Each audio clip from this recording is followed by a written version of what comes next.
उठेंगे। यशोवर्धन झा आजाद बड़े सम्मान से टुवर्ड्स ईडी भी, मैं इस देश की सबसे बड़ी स्वायत्त जांच एजेंसी के सम्मान को बरकरार रखते हुए सवाल आपसे पूछ रही हूं, ये प्रैक्टिकल और फीजिबल नहीं था क्या? ये कोर्ट की जो टिप्पणी है, और 3 टिप्पणियां हैं बड़े सीधे सीधे, अपराध की आय से जुड़े होने में, कब्जे में शामिल नहीं है हेमंत सोरेन, 2010 में जमीन का अधिग्रहण हुआ था, जिसका कब्जा था वो शिकायत कर सकता था क्योंकि तब हेमंत सोरेन मुख्यमंत्री नहीं थे, और तीसरा यह कि जो ईडी दावा कर रही है कि अवैध अधिग्रहण को हमने समय पर की गई कार्रवाई के जरिए रोका, तो वो भूमि तो पहले से अधिग्रहित थी।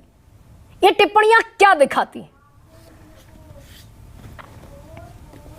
सर अनम्यूट करना पड़ेगा।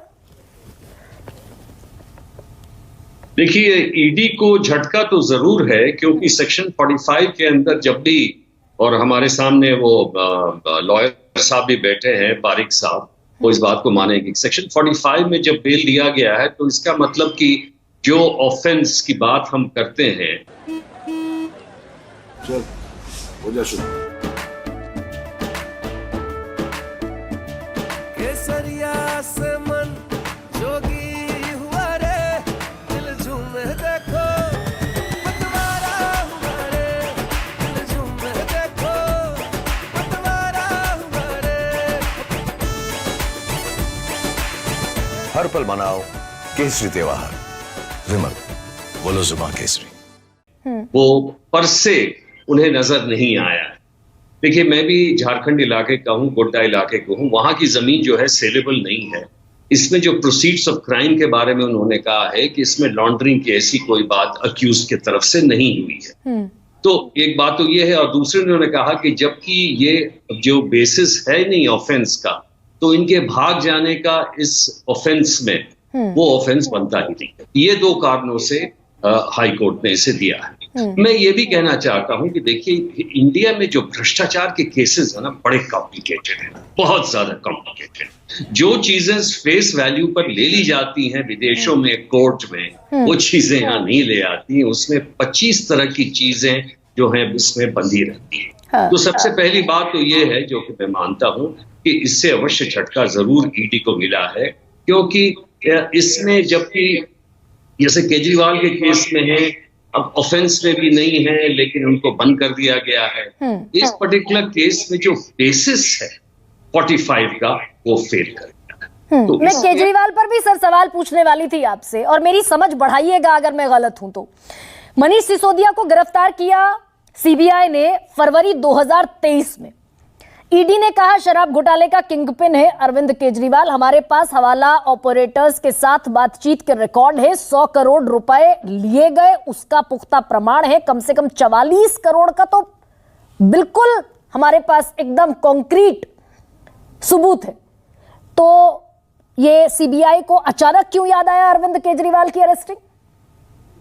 देखिए, ये तो साफ है दैट इसकी जो टाइमिंग है वो थोड़ा सस्पेक्ट है, और ये राजनीतिक दृष्टि से की गई है, और सभी पार्टी राजनीतिक फायदा तो उठाते ही हैं जो भी अपने इसमें ये रहते हैं। सीबीआई में इनका नाम नहीं था, और ये सबको मालूम था कि जैसे इनको बेल मिलने की बात होती है उस समय सीबीआई के भी अक्यूज्ड बन जाएंगे। तो मैं समझता हूं कि एक चीज जरूर है, ईडी ने बराबर कहा कि अभी तक जो हमने इन्वेस्टिगेशन किया है उससे हम यहां तक आए हैं, और इसको कंप्लीट करने में, यानी 44 करोड़ की रिकवरी अभी हुई और 100 करोड़ की रिकवरी होने वाली, और इसलिए उन्हें ट्रायल कोर्ट ने भी पूछा था क्या कि 100 करोड़ की रिकवरी तक ये बंद रहेंगे। देखिए, जमाना बदल गया है। हमारे समय में बिना जब सीजर के खास एविडेंस जब तक नहीं होते थे, तब तक वो ऑफेंस पुख्ता नहीं सर, अगर ईडी ये कह रही है, सीबीआई को तो अब याद आया, खैर 1.5 साल बाद जाकर, उससे भी ज्यादा वक्त, ईडी लेकिन अगर ये कह रही है कि पुख्ता सबूत है, तो ईडी की चार्जशीट में अब तक अरविंद केजरीवाल का नाम शामिल क्यों नहीं?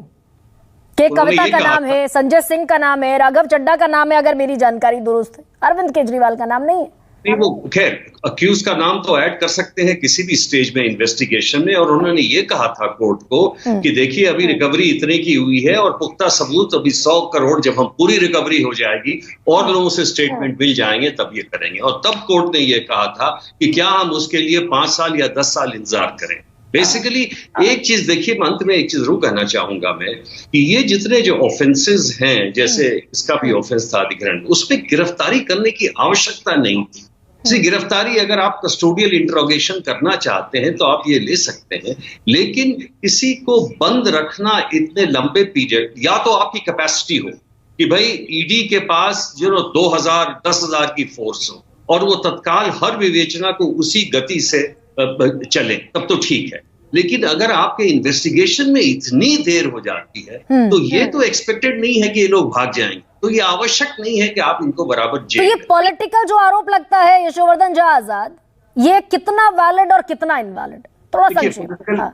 पॉलिटिकल आरोप तो मैं कहता हूं वो सही बनता है, क्योंकि देखिए बड़ी सिंपल बात है, 96% ऑफेंस जो है इनके खिलाफ है। मैं ये नहीं कहता हूं, कोर्ट को बिल्कुल काफी भ्रष्ट है इसमें, जो पैसा सामने मिला है वो तो बिल्कुल भ्रष्टाचार की बू आती है उसमें। लेकिन जो दूसरे व्यक्ति हैं जो श्रीमान उस तरफ चले गए, उनके खिलाफ भी तो कार्रवाई उसी स्पीड से होनी चाहिए। तो इसके लिए कोई डिफेंस नहीं है और उसमें राजनीतिक पुट है, इसको मैं